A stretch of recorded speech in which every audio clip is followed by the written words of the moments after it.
గౌరవ సభ్యులు అడిగిన 4 ప్రశ్నలు అడిగారు అధ్యక్ష.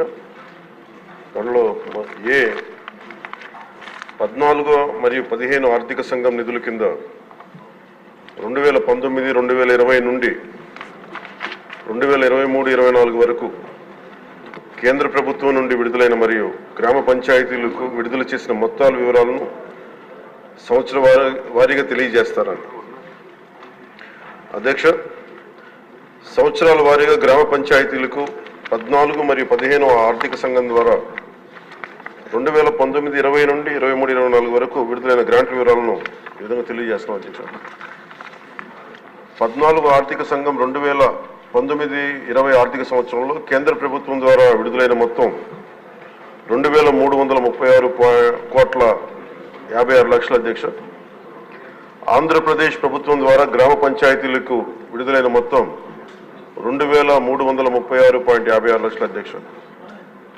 మొత్తం 14 ఆర్థిక సంఘం 5వ సంవత్సరానికి 2019-20కి 2,336,56 అధ్యక్ష. అదే ఆంధ్రప్రదేశ్ ప్రభుత్వం ద్వారా కూడా గ్రామ పంచాయతీలు విడుదలైన మొత్తం 2,336,56 అధ్యక్ష.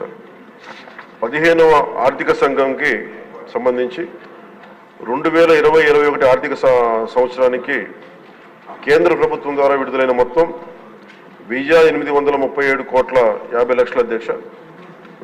ఆంధ్రప్రదేశ్ ప్రభుత్వం ద్వారా గ్రామ పంచాయతీలు విడుదలైన మొత్తం 1,837,50,00,000 అధ్యక్ష.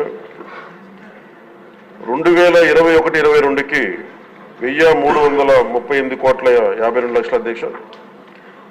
ఆంధ్రప్రదేశ్ ప్రభుత్వం ద్వారా గ్రామ పంచాయతీలు విడుదలైన మొత్తం 1,338,52,00,000 అధ్యక్ష.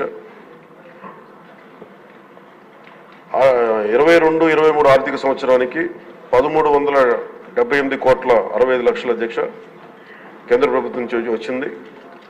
ఆంధ్రప్రదేశ్ ప్రభుత్వం ద్వారా గ్రామ పంచాయతీలు విడుదలైన మొత్తం 1,378,65,00,000 అధ్యక్ష. 23-24 ఆర్థిక సంవత్సరానికి సంబంధించి కేంద్ర ప్రభుత్వం ద్వారా విడుదలైన మొత్తం 1,392,69,00,000 అధ్యక్ష. ఆంధ్రప్రదేశ్ ప్రభుత్వం ద్వారా గ్రామ పంచాయతీలు విడుదలైన మొత్తం 696,41,00,000 అధ్యక్ష. మొత్తం 15 ఆర్థిక సంవత్సరానికి సంబంధించి మొత్తం 15 ఆర్థిక సంఘం 5,947,36,00,000 విడుదల చేసింది అధ్యక్ష. ఆంధ్రప్రదేశ్ ప్రభుత్వం ద్వారా గ్రామ పంచాయతీలకి విడుదలైన మొత్తం 5,251,8,00,000 అధ్యక్ష. ఈ 14 మరియు 15 ఆర్థిక సంఘం వెరసి మొత్తం 8,283,92,00,000 విడుదల చేశారు అధ్యక్ష.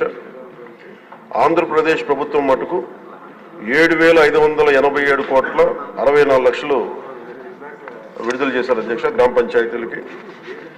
కేంద్ర ప్రభుత్వం ద్వారా విడుదలైన మొత్తంలో ఇంకా 696,28,00,000 ఆంధ్రప్రదేశ్ ప్రభుత్వం ద్వారా గ్రామ పంచాయతీలకి ఇంకా విడుదల కావాల్సింది అధ్యక్ష. ఈ రెండో ప్రశ్నకు అధ్యక్ష, నిధుల నిలిపివేత కారణంగా గ్రామ పంచాయతీలకు ఎదుర్కొంటున్న ఇబ్బందుల విషయాన్ని ప్రభుత్వం గుర్తించిందని గౌరవ సభ్యులు అడిగారు అధ్యక్ష. గుర్తించాం అధ్యక్ష. సకాలంలో నిధులను విడుదల చేయనందున ప్రభుత్వం ఈ కింద సమస్యలను గుర్తించింది. 1, గ్రామాల్లో పారిశుద్ధ్యం సరిగ్గా లేకపోవడం, పారిశుద్ధ్య కార్మికులకు నెలవారీ వేతనాలు చెల్లించకపోవడంతో అనేక గ్రామ పంచాయతీల్లోని 21,000 మంది పారిశుద్ధ్య కార్మికులు విధులకు హాజరు కావడం లేదు. తమ పనిని కొనసాగిస్తున్న దాదాపు 23,000 మంది పారిశుద్ధ్య కార్మికులకు చెల్లించాల్సిన బకాయిలు 103 కోట్లు ఉన్నాయి అధ్యక్ష, ఇంకా పెండింగ్లో ఉన్నాయి. తగినంత మంచి పారిశుద్ధ్య కార్మికులు లేనందువల్ల గ్రామాల్లో చెత్త కుప్పలుగా పేరుకుపోయి ఆరోగ్యానికి హాని కలిగిస్తూ ఉంది. తాగునీరు సంబంధించి అధ్యక్ష రెండో అంశం, మోటారు మరమ్మతులు చేపట్టకపోవడం, పైప్ లైన్ లీకేజీలు, నీటి క్లోరినేషన్ మరియు నీటి సరఫరా కార్మికులకు చెల్లింపులు చేయకపోవడం మొదలగు కారణాల వల్ల నీటి సరఫరా పథకాలు కూడా నిర్వహణ దెబ్బతిన్న అధ్యక్ష. అలాగే 3వ అంశం, వీధి దీపాలు. గ్రామ పంచాయతీల అనుమతి లేకుండా ఆంధ్రప్రదేశ్ డిస్కాంలకు చెల్లింపులు చేసే నిమిత్తంలో నిధులు ఎక్కువ భాగం మళ్లించడం అయింది. ఎల్ఈడి వీధి దీపాలను వెలిగించడం మరియు నిర్వహణ సరిగ్గా లేనందున అనేక వీధి దీపాలు పనికి రాకుండా పోయాయి.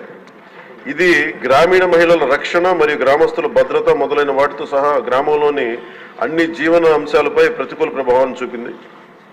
ఇంకా గ్రామ పంచాయతీలకు ఆర్థిక కమిషన్ గ్రాంట్లు నిలిపివేయడం వలన పేలవమైన పారిశుద్ధ్యం, అపరిశుభ్ర తాగునీరు మరియు పనిచేయని విద్యుత్ దీపాల కారణంగా మన రాష్ట్ర జనాభాలో 71% ఉన్న 3,54,00,000 గ్రామీణ ప్రజల జీవితం చాలా దారుణంగా ప్రభావితమైంది. అలాగే ఇది మూడవ ప్రశ్న అధ్యక్ష, దానికి గల కారణాలు ఏంటని అడిగారు అధ్యక్ష. గ్రామ పంచాయతీలకు సకాలంలో నిధులు విడుదల చేయకపోవడానికి గల కారణాలను ఈ కింద విధంగా గుర్తించడం జరిగింది అధ్యక్ష.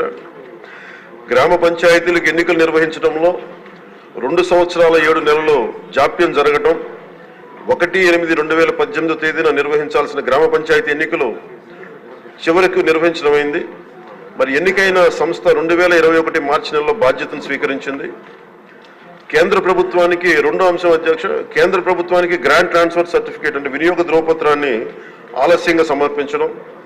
మూడవది, గ్రామ పంచాయతీల బ్యాంకు ఖాతాలను గత ప్రభుత్వం ఉద్దేశపూర్వకంగా పిఎంఎఫ్ఎస్ ప్రభుత్వ ఆర్థిక నిర్వహణ వ్యవస్థతో ఏకీకృతం చేయలేదు.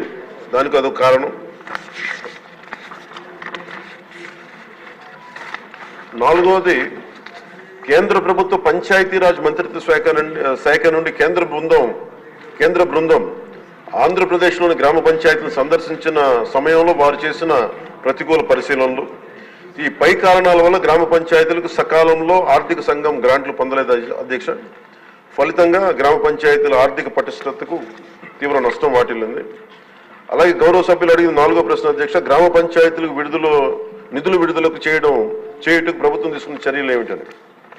గత ప్రభుత్వం నుండి ఆర్థిక దుర్నిర్వహణకు ప్రభుత్వం వారసత్వంగా పొందింది అధ్యక్ష. మరి మిస్మేనేజ్మెంట్ కానీ, అలాగే అందువల్ల రాష్ట్రంలోని గ్రామ పంచాయతీల ప్రస్తుత ఆర్థిక స్థితి యొక్క వారసత్వాన్ని ఈ ప్రభుత్వం తీసుకుంది అధ్యక్ష. మరి సకాలంలో నిధులు విడుదల వీలు కల్పించడానికి మరియు గ్రామ పంచాయతీలు పటిష్టపరచడానికి కూడా రోడ్ మ్యాప్ని రూపొందించడం అవుతుంది అధ్యక్ష.